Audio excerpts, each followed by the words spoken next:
상태에서 그게 아니라 이해주시고, 왜 우리는 본질적인 문제를 해결해야 된다고 하는 말씀을 드리는데 오늘 생을 깨끗이 하여 또 똑같은 게 하나님은 우리를 사랑하시는 분이 어렵게 신앙하게 할까요? 쉽게 신앙하게 할까요? 당연히 쉽게 하게 하십니다. 진리는 어떤 아주 많이 배운 학자에 의해서만이 해명되고 해석되는 게 아니고요. 초등학교 수준만 된다면 하나님의 말씀을 해석할 수 있을 정도로 하나님께서 정확하게 배열해 놓고 있습니다. 그래서 우리가 하나님의 말씀을 소위 지식이라고 있는 분들을 통해서 또 전진적으로 마귀가 하나님의 말씀을 왜곡시켜 버렸어요. 그래서 우리는 본질을 잊어버리고 반드시 본질을 해결하면 그 결과로 나타난 열매에 우리는 자꾸 관심을 두고 그 목적을 보고 있는 것입니다. 아까 후 목사님 말씀하셨죠. 우리가 교회 안 다니는 사람마다 더 위험한 사람이 누구다? 잘못 믿는 사람이다. 우리가 잘못 믿는 거 알 수 있어요? 없어요? 없어요. 우리는 내가 지금 최선을 다하고 잘하고 있는 것처럼 생각하는데 문제는 하나님 보기에 잘못됐다고 하면 문제는 있겠죠. 나이 다 작아서. 네. 항상 많이 작았다. 무릇 지킬 만한 것보다 더 내 마음을 지키라. 생명의 근원이 예성합니다. 이게 본질적인 문제. 그러니까 우리가 본질적인 문제를 깨닫고 이해하고 해결하면 그 결과물이 반드시 나타납니다.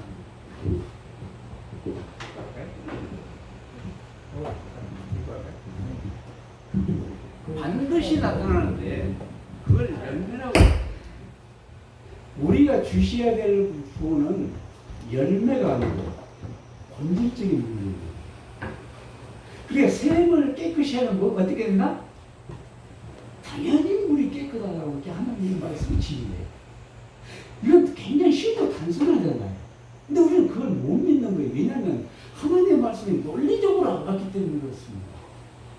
상식적이지 않아요.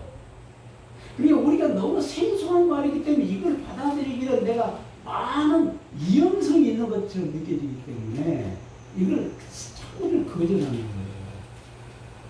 하나님이라는 말씀은 얼마나 기다리고 있는 거예요. 우리를 구원해서 가장 쉽고 단순한 마음을 통해서 우리를 당신이 끌어들이려는 거예요. 자, 보세요. 우리는 우리의 마음을 변화시킬 수 있다, 없다? 없다.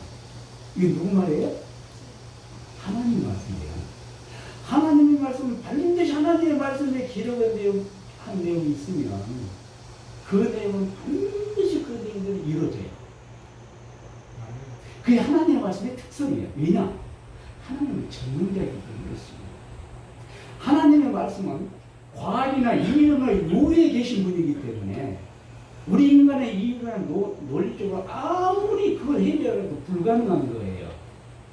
그래서 우리가 하나님의 말씀이라고 하는 그것이 맞든지 안 맞든지 내 마음에 이해가 되든지 안 되든지 황당한 말인 것처럼 들릴지라도 그 말씀을 마음으로 받아들이면 신기하게 그 사람은 그 말씀이 이루어져요. 이게 하나님의 전능성이에요. 자, 그러니까 하나님의 말씀을 우리는 마음을 변화해야 된다는 걸 다 알아요. 그러면서 하나님의 말씀에 우리 마음을 변화시킬 수 없다고 하는 이 말씀을 관심도 안 두는 거예요, 우리는. 자, 하나님의 말씀하시고 우리 마음을 변화시킬 수 없다. 그럼 우리는 변화되지 못해요. 불가능한 거예요. 우리는 우리의 힘으로 우리의 사랑을 하나님께 드릴 수 없다. 그러나 우리는 뭐 할 수 있다? 그분을 섬기기로 선택할 수 있다. 하나님의 말씀의 모든 내용을 봐서 우리가 우리가 할 수 있는 유일한 것이 하나 있습니다. 그건 뭐냐면 선택이에요. 내가 뭐 할 수 있는 게 아무것도 없는데 우리는 뭘 하려고 하는 거예요. 안식일을 거룩히 지키려고 노력하고 죄를 안 지려고 노력하고 선한 일을 하려고 노력하고 하나님의 말씀대로 순종하려고 무더기 노력을 해요. 그게 본질이 아닌데 본질은 전혀 다른 데 있어요. 우리 오늘 성도님들 이거는 막 이 본질적인 문제만 해결하신다는 말. 신앙이 얼마나 멋있는지 미치도록 재밌다니까요. 아니 남에게 주고 손해보면서 좋아하는 사람이 세상에 어디 있어요? 말도 안 되는 얘기잖아요. 내가 누구한테 받아야 기분이 좋죠. 누구한테 칭찬을 받아야 기분이 좋잖아요. 이게 인간의 논리적 상식인데 하나님은 아니래요. 주래요. 희생하래요. 봉사하래요. 말도 안 되는 얘기예요. 이게 인간의 논리로. 그래서 뭐라는 거니? 그렇게 될 때 네가 하나님의 놀라운 사랑을 경험한대요. 자, 우리는 선택의 문제를 우리가 할 수 있습니다. 그래서 여러분들의 마음이 하나님을 선택하고 있는데 어떤 예수님을 우리 내 생에 어떤 자리에 두고 있느냐 아니냐에 따라서 여러분들의 생활 방식이 나타나고 있어요. 이렇게 의문 찾지 마세요. 선한 사람 되려고 할 필요 없다고요. 왜냐하면요. 내가 하나님을 얼마 어떻게 몇 번째에 두고 있느냐, 내가 선택을 첫째 하나님으로 두느냐, 그러면 그 사람의 생활에서 필연적으로 그 첫째 자리에 둔 그 사람의 특성이 나타나요. 어떻게요? 하나님 말씀이 나타난다고 되어 있으니까요. 하나님도 죽으면 죽을 수 있어 살아야 돼요. 죽어야 돼요. 너 살아보면 살아야 돼요. 왜냐 하나님의 말씀이 하나님의 말씀은 법칙 위에 계시는 거예요. 그렇기 때문에 인간의 논리나 법칙으로 절대 하나님의 말씀을 변형시킬 수 없고 거짓할 수 없고 그런데 우리는 자꾸 그걸 변형시키는 거예요. 사람이 그리스도에 굴러갈 때 새로운 능력이 새 마음을 점령한다. 이게 좀 이상하죠. 굴보이라는 게 뭐죠? 항복이잖아요. 자, 하나님의 말씀이 뭐라고 하는 거예요? 너희들이 뭐에 승리하라고 하는 거예요. 그러죠? 승리해라. 시험에서 이겨라. 선한 사람이 되라. 죄를 지지 말라고 얘기합니다. 그래서 뭐라는 거예요? 네가 그렇게 내 전제 조건이 있대. 그게 뭐예요? 항복하래. 죽으래요. 아무것도 하지 마래요. 그러면 능력이 나타나는 거예요. 말도 안 되는 얘기잖아요. 우리가 뭔가 노력을 해서 누구보다 더 열심히 할 때 우리는 승리자가 될 수 있어요. 그렇잖아요. 근데 하나님은 아니래요. 죽으래요. 버리래요. 희생하래요. 그렇게 되면 능력이 너를 변화시킵니다. 사람이 스스로는 성취할 수 없는 변화가 일어난다. 이게 하나님 말씀이에요. 인간의 본성에 초자연적인 요소를 가져다주는 것은 초자연적인 요소. 그러니까 우리가 변화되고 우리가 죄로부터 분리되고 승리하고 우리 품성이 변화되고 예수님을 희생하고 봉사하고 이 모든 것들이요. 우리 인간의 본성으로 할 수 없는 것들이에요, 사실. 그런데 우리가 해야 돼요, 안 해야 돼요? 반드시 해야 돼요. 왜요? 하나님 명령을 내렸습니다. 하라고 했으니까 우리는 반드시 그걸 해야 돼요. 그런데 할 수 없다고 했으니까 또 할 수 있어요, 없어요? 할 수 없어요. 그러니까 이상하잖아요. 하나님의 말씀이에요. 우리가 반드시 하나님의 말씀대로 기도가 되래요. 그러면서 너희는 결코 변화될 수 없대요. 그럼 어떻게 해야 돼요? 적당하게 그냥 노력하면 될까요? 제가 하나님의 말씀을 무수히 지금까지 보았지만 단 한 번도 그런 희망적인 말씀을 찾아본 적이 없어요. 하나님의 말씀을 반드시 말씀드립니다. 반드시. 그러니까 우리가 하나님의 말씀에 우리가 변화되라 했으니까 변화돼야 돼요. 근데 변화될 수 없으니까 변화될 수 없어요. 그럼 어떻게 해야 돼요? 하나님의 능력에 도움을 받으라는 거예요. 네가 할 수 없는 것을 내가 해줄 테니까. 내가 해줄 테니까 제발 내가 원하는 말한 대로 네가 해라. 그럼 내가 변화시켜 주겠다는 거예요. 그것이 바로 굴복이에요. 자부정이라고 그러죠. 신학적인 용어로 뭐라고? 자부정. 회개. 십자가를 지는 이런 모든 게 같은 얘기예요. 내가 반드시 해야 될 일이지만 내가 할 수 없기 때문에 이것을 할 수 있는 그 유일한 거는 끝없이 그게 매달리고 관계를 통해서 이루라는 거예요. 아까 수집사님 우리 황 목사님 말씀하시더라고요. 여러분, 팔복은 제일 첫째는 뭐죠? 팔복 제일 첫 뭐다는 사람이 복 있어요? 가난한 사람. 가난하다 이 말은 부족하다 이 말이에요. 내가 해결할 수 없다 이 말이에요. 기독교는 굉장히 쉽고 작은 아무것도 할 수 없는 마지막 나를 해주겠다고 하는 그분의 말씀에 전적으로 동의하고 그걸 마음으로 수용하는 거예요. 선택하는 거예요. 그러면 편하게. 우리 홍 목사님 저보고 신기하다고 아까 하시는 것 같아요. 우리 우리 아직 성을 배웠는데 박여원 수사님 작은 어머니시죠? 제가 착한 사람이면 못된 사람이에요? 저 아실 거예요. 정말 못된 놈이었거든요. 근데 제 품성 변화되려고 노력한 적이 없어요. 저는요, 왜 예수님이 나를 참 사랑할까? 자꾸만 그것이 내 마음을 거절할 수 없게 만들어서 오늘까지 왔어요. 성도 여러분, 본질을 찾아가시면 너무너무 재밌어요. 예수께서는 사단의 제가 우리 어제 봤던 내용인데 중요하게 된 거죠. 예수님은 사단의 매혹적인 시험으로 에덴에서 잃어버린 인간의 무엇을요? 본성을 인간에게 회복시켜주기 위하여 인간과 하나님 사이에 중재하고자 사람이 되셨다고 어제 봤습니다. 중간에서 조정 역할을 한다 이 말이죠. 그러니까 인간이 죄를 범한 순간 인간의 마음이 어떻게 되냐면 하나님과 관계에 가질 수 없는 상태가 되어 있어요.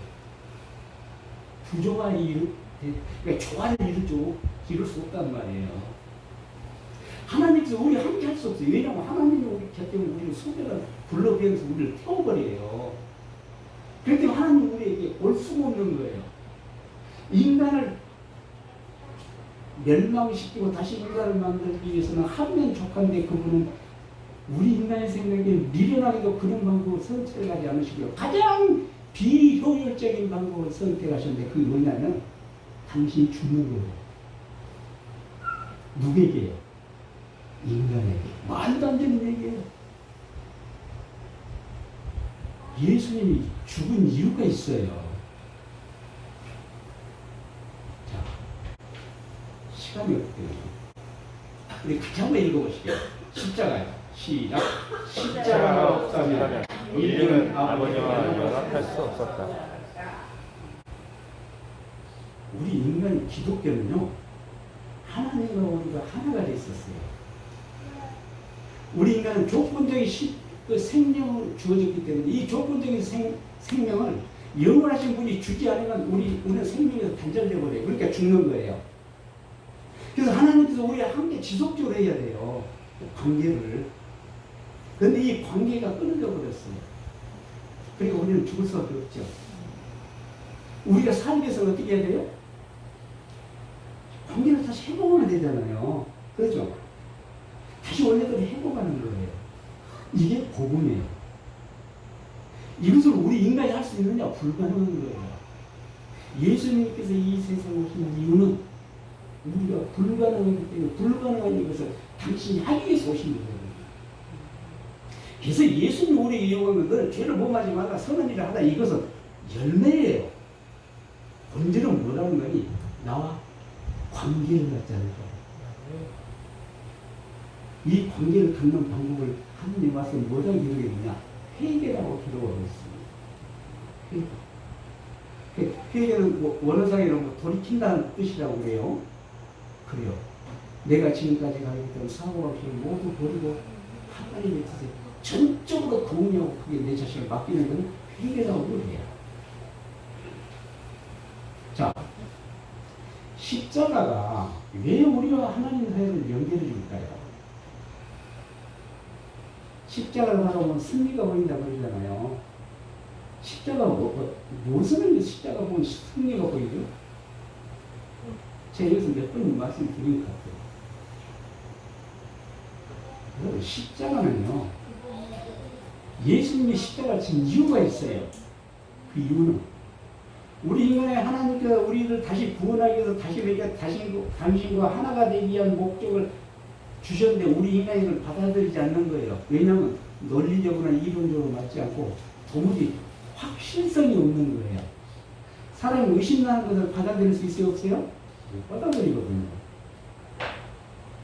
그래서 하나님께 제안하신 게 뭐냐면요, 내가 너희들에게 요구한 것이 거짓이 아닌 사실이라고 하는 것을 증명하기 위해서 하나님이 오셔서 우리들에게 인간이 승리할 수 있는 방법을 가르쳐 주셨어요. 그러니까 우리가 어떻게 생활하면 승리할 수 있는가를 가르쳐 주셨는데 예수님은 매일 기도의 사람이었어요. 그러니까 새벽 기도 하신다고 하는데 굉장히 아름답고 좋은, 예수님은 새벽마다 들에 나가서 전능한 하나님께 끝없이 힘을 보였어요. 왜냐하면 예수님은 하나님이셨지만 자기 힘이 없거든요. 버렸거든요. 그래서 우리가 똑같은 인간이었어요. 자, 십자가에서요, 돌아가셨죠? 돌아가신 게 승리예요? 패배예요? 예수님이 십자가에 달려 돌아갔는데 승리예요? 패배예요? 우리는 승리라고 생각하잖아요. 그렇게 배웠고 들었고 우리 가르치고 있어요. 십자가에서 예수님은 어떻게 승리했어요? 자, 승리라고 하는 것은 상대방을 억압하고 상대방 우위에 올라갈 때 승리라고 그러죠. 그러니까 예수님이 십자가에서 승리할 수 있는 건 두 가지 조건이에요. 첫째는 당신이 십자가에서 내려오면 승리가 돼요. 왜냐하면 그 사람들을 그 계획을 무력화시켰으니까. 그렇죠? 근데 죽었어요. 그건 승리가 아니에요. 그렇죠? 승리가 아니잖아요. 두 번째 승리는 자기가 죽었는데 다시 살아나면 승리가 될 수 있어요. 근데 예수님은 두 번째 방법을 선택하셨는데 이 방법이, 두 번째 방법이 살아나신 게 중요한 게 아니에요. 살아나게 된 동기가 중요한 거예요. 자, 예수님이 십자가에 돌아가셨지만 살아났으니까 승리했잖아요. 그 방법이 문제란 말이에요. 예수님이 당신의 힘과 능력으로 살아가셨다면 그건 우리의 구세주가 될 수가 없어요. 왜냐하면 예수님이 하신 방법은 우리가 할 수 없는 방법이니까. 예수님이 신성을 사용했는데 우리는 신성이 사용자가 아니잖아요. 그래서 이게 승리가 안 돼요. 그래서 예수님께서 당신을 버리고 그 불확실한 그 상태에서 자기를 철저하게 버리고 누구에게 맡겼죠? 아버지요. 뭐라 그래요? 아버지요. 내 영혼은 어떻게 한다? 아버지께 의탁하다. 다시 말해서 하나님께 당신을 내어 맡기고 죽이든지 살리든지 아버지께서 알아서 하라면서 맡기고 죽은 거예요. 이게 실패예요, 예수님은. 그런데 예수님이 다시 살아왔기 때문에 승리잖아요. 그 승리가 예수님의 능력에서 선한 게 아니고요. 하나님이 살리셨어요. 성령에 의해서 살아왔단 말이에요. 그러니까 예수님이 십자가에서 달려서 돌아가셔서 승리라는 방법을 우리들에게 가르치는 것이 뭐냐면 자기를 버리라고 하는 거예요. 자기 포기하라는 거예요. 그러면 누가요? 예수님을 죽음에서 승리자로 만들었던 하나님의 능력이 우리를 승리자로 만들어 주겠다는 것입니다. 그래서 만일 우리의 마음이 하나님의 영역에 변화되면 우리의 세계가 그 변화를 보여줄 것이다. 이 말씀은 뭐냐면, 자, 우리는 마음이 반드시 변화해야 되지만 마음을 변화를 알 수 있어요, 없어요? 없죠. 없잖아요. 우리 마음 볼 수 없으니까. 그러니까 내가 변화되지 않고 있으면서 변화됐다고 착각할 수 있어요. 근데 하나님의 말씀은 절묘하게 모든 것을 완벽하게 기록하고 계세요. 내가 어떤 상태인가를 하나님의 말씀을 통해서 명확하게 알 수 있도록 기력이 왔다 이 말이에요. 자, 내가 마음이 변화돼야 돼요. 반드시. 근데 내 마음을 변화는 하나님에 의해서 변화되지만 내가 변화된 것을 어떻게 확인해야 되잖아요. 변화되었는가 안 되었는가. 그것을 하나님 말씀이 이렇게 해요. 우리가 변화되면 우리의 세계가 그 변화를 보여주는 것이다. 우리는 우리의 마음을 변화시키거나 우리의 성품을 하나님의 성품처럼 만들 수는 없다. 그분의 사랑이 우리의 성품을 변화시킬 것이다. 그것이 우리의 습관과 생활 방식을 바꾸고 있거든요. 보세요. 우리 성품을 변하는데 우리 노력에 의한 것이 아니라 하나님의 사랑이 변화시킨다고 하거든요. 이게 무슨 말일까요?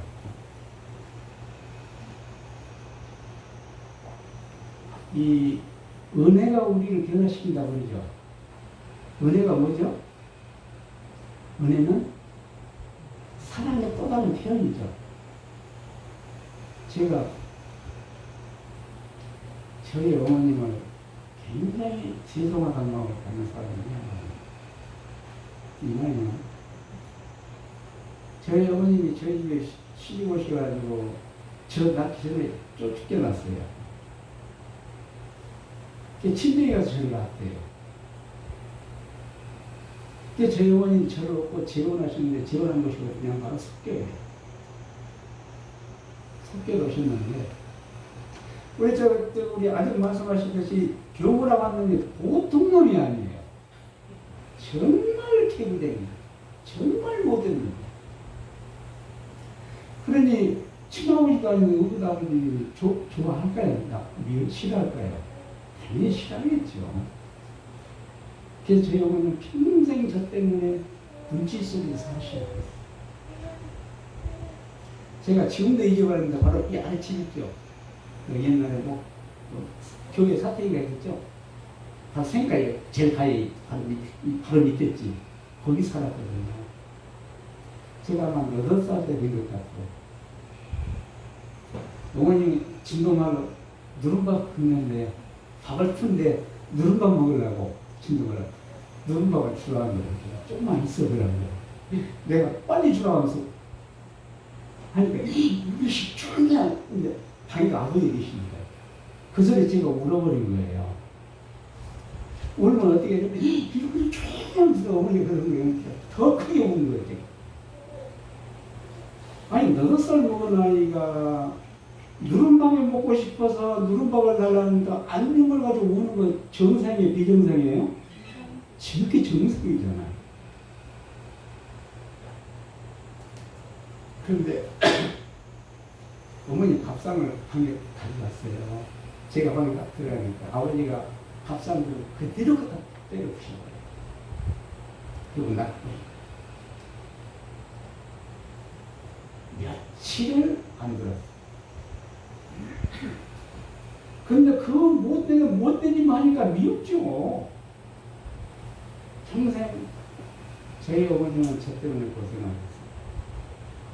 그 청년 때 제가 제주도 가서 아버지 밑에 일을 하는 아버님이 돈을 잘 안 주면 저는 돈 없거든요. 제가 그때 어릴 때 담배를 피웠는데 담배도 살 돈이 없으니까 아버지 담배 훔쳐다 피우고 그랬어요.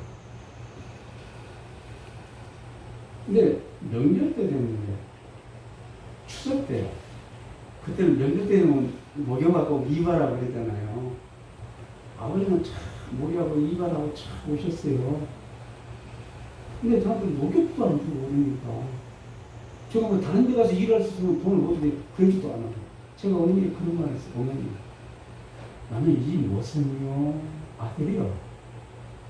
내가 볼 때 모습들도 명절 때 되면 주인이 집에 갔다 오라고 소리pen 한 명씩 싹 들여서 보내던데 명절에 나는 이쪽 아들이요 모습이라고 한 적이 있어요. 그러니까 어머니 여기서 돈을 갖다 줬어요. 아버지가 주더라고 돈을 갖다 주는데 제가 그걸 눈치 모르겠어요.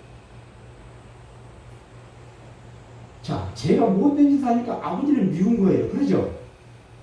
그러니까 아버지가 못됐다고 저렇게 부각을 하면 그것에 반해서 나는 또 못된 짓을 또 하는 거예요. 이렇게 악순환 되는 거예요. 제가 이제 술을 먹고 유리창을 뚫어 부셔요, 집에. 그럼 어머니가 아주 깜짝같이 그 자리에 탁 갖다 끼워요.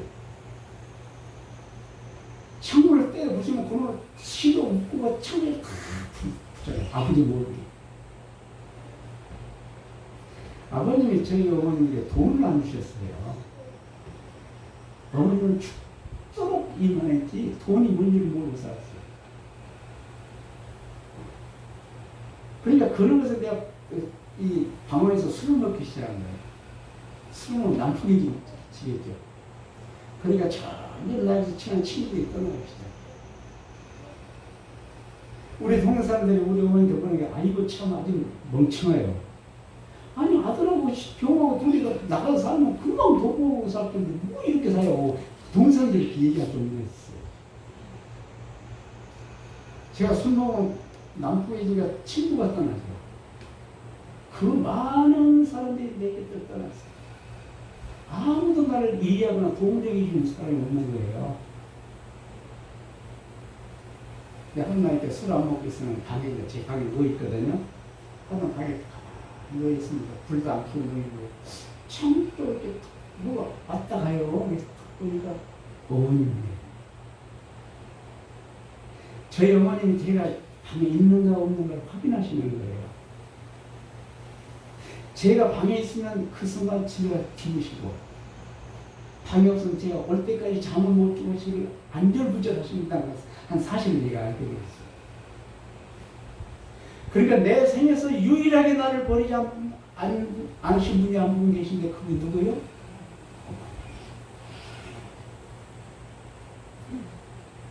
저희 어머님은 마지막까지 저를 버리지 않으셨어요. 그런데 이사에 무슨 말이죠?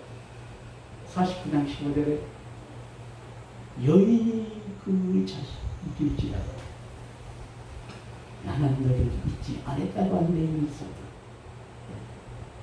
그러니까 예수님의 사랑은 우리 인간에게서 가장 크고 유능한 사랑이 어머니의 사랑인데 이 사랑보다 더 크다는 얘기예요. 그 말은 인간의 언어로 하나님의 사랑을 표현할 수 없다는 말하고 같은 말이죠. 저는 이 어머님의 사랑을 통해서 하나님을 알게 되었습니다. 그래. 세상 모두가 나를 버립니다. 유일하게 나를 버리지 않는 그분이 우리 어머님이셨거든요.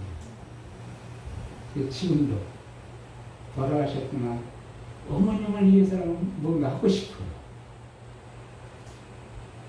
그래서 교인들 불러가 추대기 때문에 밥도 해주고 싶고, 예, 그런 이유가 그래서 그렇습니다. 그런데요, 우리 예수님 사랑은 그거보다 더 크다고 하는 사실입니다. 저는 이 사랑을 배신할 수가 없어요.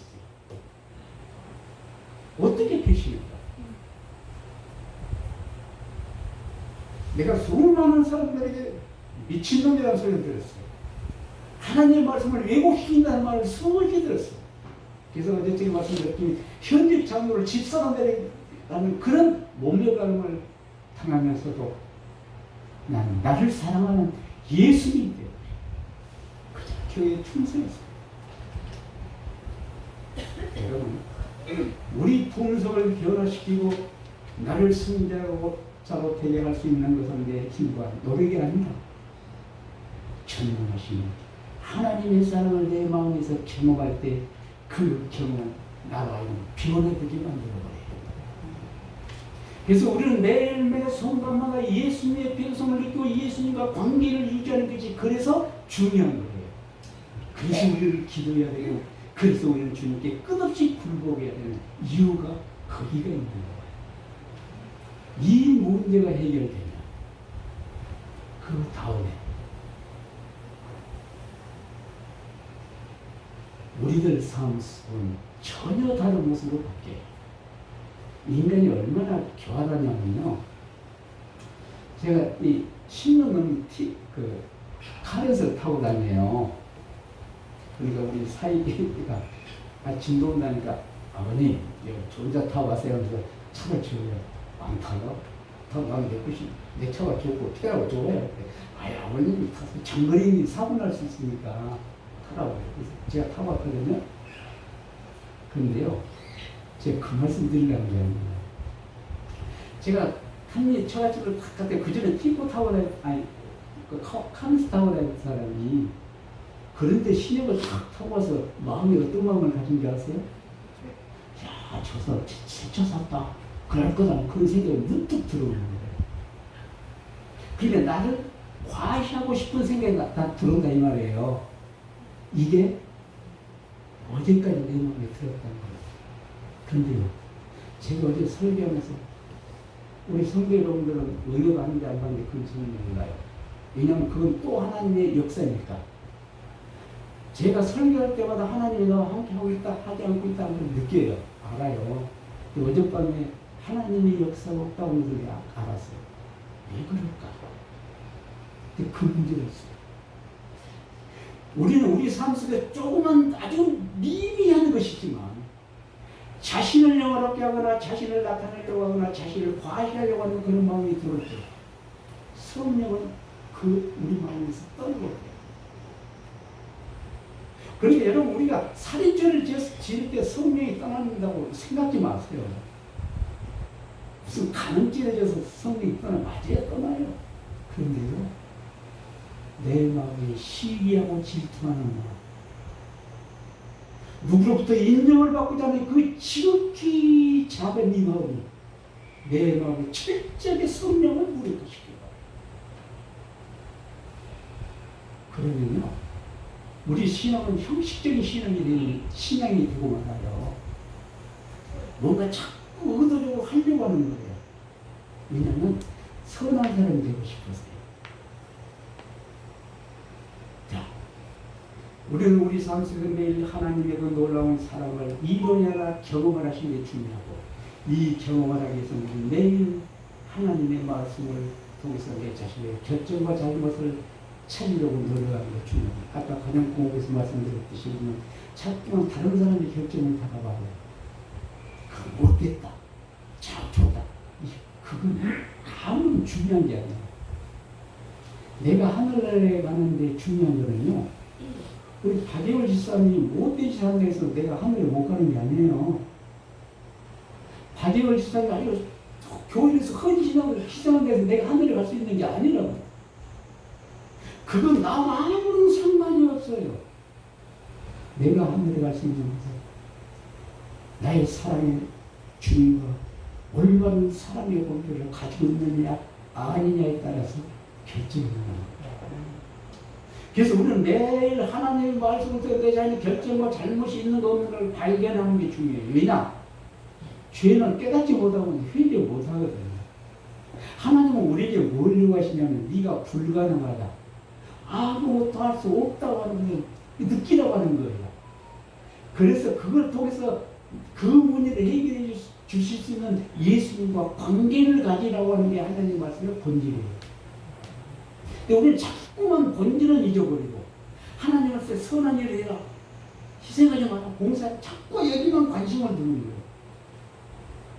자, 우리 아까 서집사님이라고 했죠?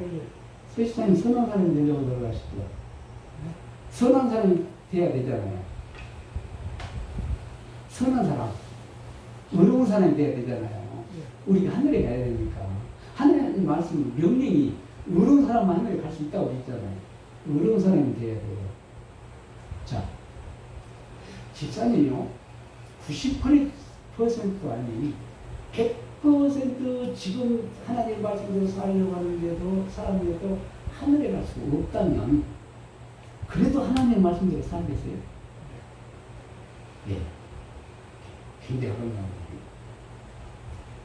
그 말씀이 진실이 되길 바랍니다. 우리는요,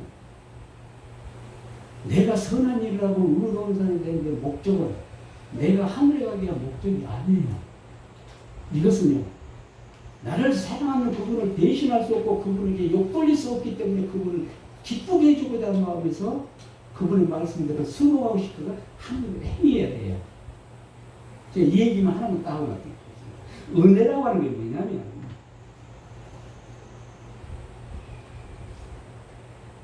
제가 언젠가 말씀드린 적이 있는 것입니다. 제가 제주도에서 서울 올라가는데 매해 밀감을 보냈어요. 할머니가 천주교인인데, 근데 이 할머니는 굉장히 가난해요. 두 손주 데리고 사는 할머니인데, 장사하면서 은근히 살아나는데 매해 밀감을 서울로 보내는 거예요. 그래서 할머니를 왜 밀감을 보내냐고 우리 애견하고 물어봤어요. 그러니까 이분이 뭐라 얘기하는 거냐면, 자기 집에 불이 났는데 제가 자기들이 지붕에 올라서 불을 꺼줬대요. 불을 꺼서 기분 좋을 거 아니에요. 근데 가만히 생각해보니까 그들이 길가에 집이었는데 초가집이었어요. 근데 불이 나서 저도 모르겠지 막 그 위에 올라가서 그 불을 끄고 그랬어요. 근데 고향 사람도 아닌 객지 사람이 와서 자기 집에 불을 끄니 얼마나 고맙겠어요. 그래서 그것을 잊지 못하는 거예요. 그래서 매해 밀감을 보죠. 이게 사랑을 경험하는 사람에게서 필연적으로 나타나는 결과물이에요. 그러니까 내가 노력을 통해서 누군가를 희생하고 봉사하는 것이 노력에 의해서 의식적으로 노력에 의해서 되는 게 아니고, 예수로 하는 분과 사랑의 관계를 가지고 그분의 사랑을 내가 이루려는 경험을 하게 되면 나도 모르게 내 자신의 생활 속에 그것이 행동으로 나타난다 이 말이에요. 그래서 구원은 그래서 선물입니다. 구원은 하나님께서 완벽하게 준비해 놓으시고, 그 준비한 것을 내가 선택만 하면 하나님은 나를 점진적으로 변화시켜줘요. 근데 그 변화라는 게 우리는 착각을 하고 있어요. 어떤 일정한 수준에 올라가야 우리는 의로운 사람이라 착각하는 거예요. 그래서 우리는 그 도달하고 무던히 노력을 해요. 근데 하나님이 오시는 선은 그런 게 아니에요. 제가 완전한 사람인 것이, 저 우리 외손녀가 완전히 완전하네요. 저 완전한 사람이에요. 저 아이는 내가 한 말 무슨 말인지 알아듣지도 못해요. 그런데 저 아이는 완전한 아이면 왜요? 왜 완전한 아이죠? 그러니까 저의 완전함은 현재 값이에요. 저 아이를 완전하다고 하는 것은 우리는 현재 값이 아니라 미래 것을 갖다 대서 저를 완전하다고 하는 거예요. 왜냐? 저 아이는 지금 불완전한 아이예요. 그러잖아요. 말도 잘 못하고 글도 잘 못해요. 그런데 저 아이를 왜 완전하다고 하느냐? 저 아이가 앞으로 아무 정상적으로 성장이 되면 저 같은 사람은 성장이기 때문에 저 아이도 완전한 아이예요. 그죠? 칭의라고 하는 게 그런 거예요. 하나님이 우리를 의로운 사람으로 인정해 주는 것은 내가 어떤 일정한 수준에 올라갔기 때문에 의로운 사람이 하는 게 아니고, 내 자신의 삶 속에서 하나님의 말씀에 내 생각 가운데 첫째째로 두는 그런 생활을 살면 그 사람 생활에 부족함이 있고 우리 인간을 보기에 죄를 범할지라도 하나님은 그를 완전한 사람으로 하는 거예요. 왜냐하면 성령의 지배를 받으면 언젠가는 어떻게 될까요? 완전한 사람으로 도달하기 때문에 그렇습니다. 그러니까 여러분들, 내가 선한 일을 하려고 하지 마세요. 내가 지금 살아있는 이 상태에서 예수님을 위해서 무엇이 예수님을 기쁘게 하고 있는가 아닌가, 이것만 확인하시라고요.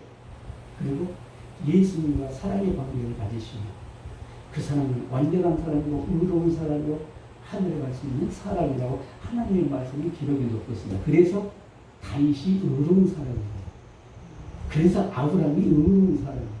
아브라함이요, 자기 마누라를 두 번이나 팔아먹은 사람이에요. 그렇잖아요. 자기 누이라고 속여가지고. 그 양심도 없는 사람을 왜 하나님이 의로운 사람이라고 해요? 그건 그 사람이 하나님과 관계에 있어서 올바른 관계를 가지고 있기 때문에 부족할지라도 그 사람이 가지고 있는 그 관계, 그것을 의로 여기시는 거예요. 그 우리는 믿음이라고 그러죠. 네. 우리는 이것에서 감사하셔야 돼요. 부족하지만 하나님께 끝없이 욕돌리지만 나를 버리지 않으시고 나와 함께 하시고 나를 의로운 사람으로 인정해 주시는 그 사랑에 감사하시고 주님께 충성하는 그런 속에서 하시기 바랍니다. 우리 중요한 것은 행동이 아니에요. 행위가 아니에요. 예수님과 살아있는 관계를 가지고 있느냐 없느냐인데, 이 문제는 우리 여러분들 개인적으로 경험을 통해서 터득하셔야 될 문제입니다. 우리가 알고 있는 예수님께 충성할 수 있도록 끝없이 주님과 관계를 맺게 하시고 우리 기도를 많이 하시고 기도하겠습니다. 조신 하나님, 우리가 얼마나 모래가 어리석은지 우리는 너무 모르면서 살아가고 있습니다.